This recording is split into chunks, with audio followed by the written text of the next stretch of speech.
జగన్మోహన్ రెడ్డి గారు ఏ రోజైనా సతీ సమేతంగా తిరుపతి తిరుమల దేవస్థానానికి ఏ రోజైనా వెళ్ళారా?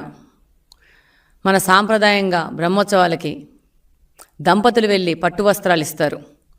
ఆ విధంగా ఏ రోజైనా తన సతీమణిని తీసుకెళ్ళి పట్టు వస్త్రాలు ఏ రోజైనా ఆయన సమర్పించుకున్నారా? ఆయన వేరే మతాన్ని విశ్వసిస్తారు కాబట్టి తిరుమలకి వెళ్ళినప్పుడు ఏ రోజైనా నేను హిందూ మతాన్ని గౌరవిస్తాను అనే డిక్లరేషన్ ఏ నోటైనా ఇచ్చారా? మీరందరూ చూస్తుంటారు. అబ్దుల్ కలాం గారు కానీ వేరే వాళ్ళు అన్యమతస్థులు తిరుపతి తిరుమల దేవస్థానానికి వెళ్ళినప్పుడు డెఫినెట్గా అట్లా డిక్లరేషన్ ఇచ్చి దర్శనం చేసుకుంటారు. ఈయన ఏ రోజైనా ఈ డిక్లరేషన్ ఇచ్చారా? పవిత్రమైన తిరుమల తిరుపతి దేవస్థానం యొక్క లడ్డూను అపవిత్రం చేసి దానివల్ల వస్తున్న నష్టాన్ని భర్తీ చేసుకోవడానికి కొత్త కొత్త నాటకాలు మొదలుపెట్టారు.